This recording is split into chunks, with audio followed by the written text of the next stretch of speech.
Alors voilà la deuxième méthode. La deuxième méthode consiste à numériser avec des lignes centrales. Alors on va comprendre assez vite. J'importe mon document, la tortue. C'est encore une numérisation de cette tortue. Mais cette fois-ci, au lieu de numériser les épaisseurs, l'ordinateur va essayer de trouver la ligne centrale partout où elle se trouve. Donc c'est plus du seuil.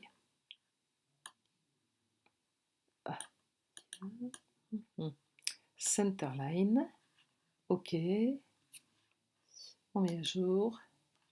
Ça ressemble, c'est toujours vu de très loin, donc ça ressemble toujours. Voilà. Je valide. Je ferme. Je détruis l'image. Donc j'obtiens une espèce de ligne qui vaut ce qu'elle vaut, mais c'est pas si mal. C'est encore une ligne unique.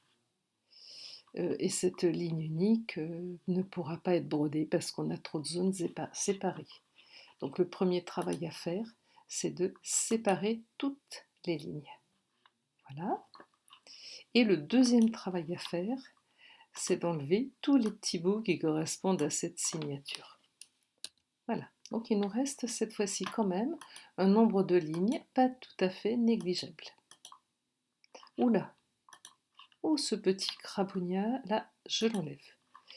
Alors, on va peut-être les passer toutes pour bien vérifier qu'il ne reste pas de choses trop petites. En mode nœud, on voit exactement la ligne en question. Donc là, on a une ligne qui fait ce parcours-là. Pourquoi pas?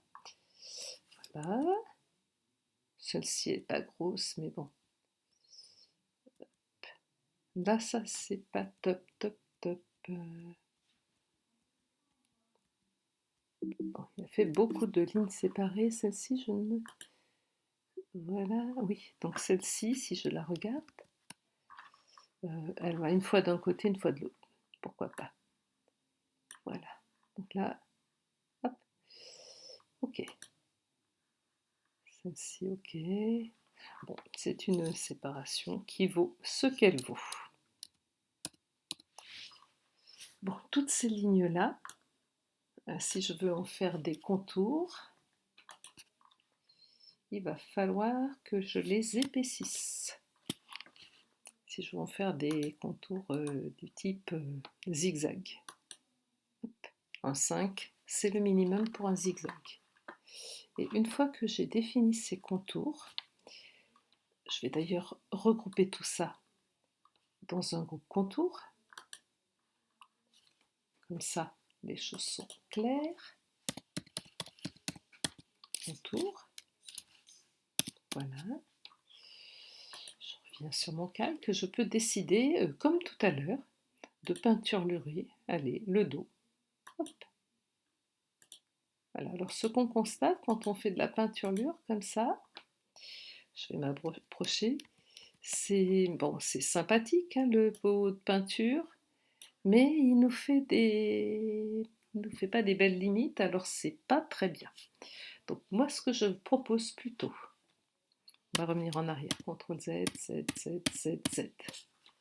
Ce que je propose plutôt, c'est que tous ces contours-là, on les fasse dans un premier temps plus petits. Non pas un 5, mais un 1.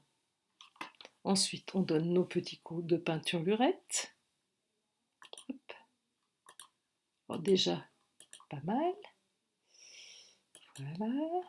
Ah, j'ai fait ça dans les contours. C'est pas grave, ce sont des numéros différents. Et puis je reprends tout ce qui était contour. Hop.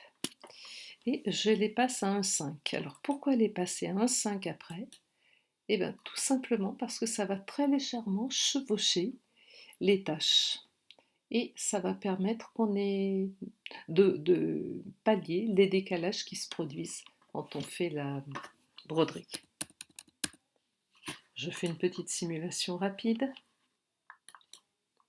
Je ne paramètre rien là. Je laisse tous les paramètres standards. Alors ça, c'est déjà un petit peu plus joli comme résultat que le précédent. On n'est pas loin de la colonne satin. Le fait d'avoir bien séparé les contours des zigzags, les fonds des... Ah, ça va pas du tout. Donc j'arrête. Je suis en train de faire des contours d'abord et c'est exactement l'inverse qu'il fallait faire. Donc je quitte.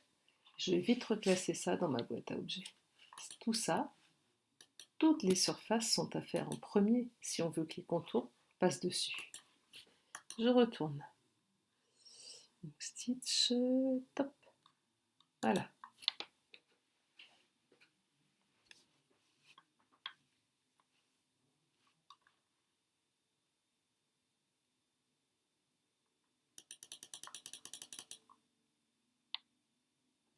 Voilà, et on voit qu'il y a une très légère superposition.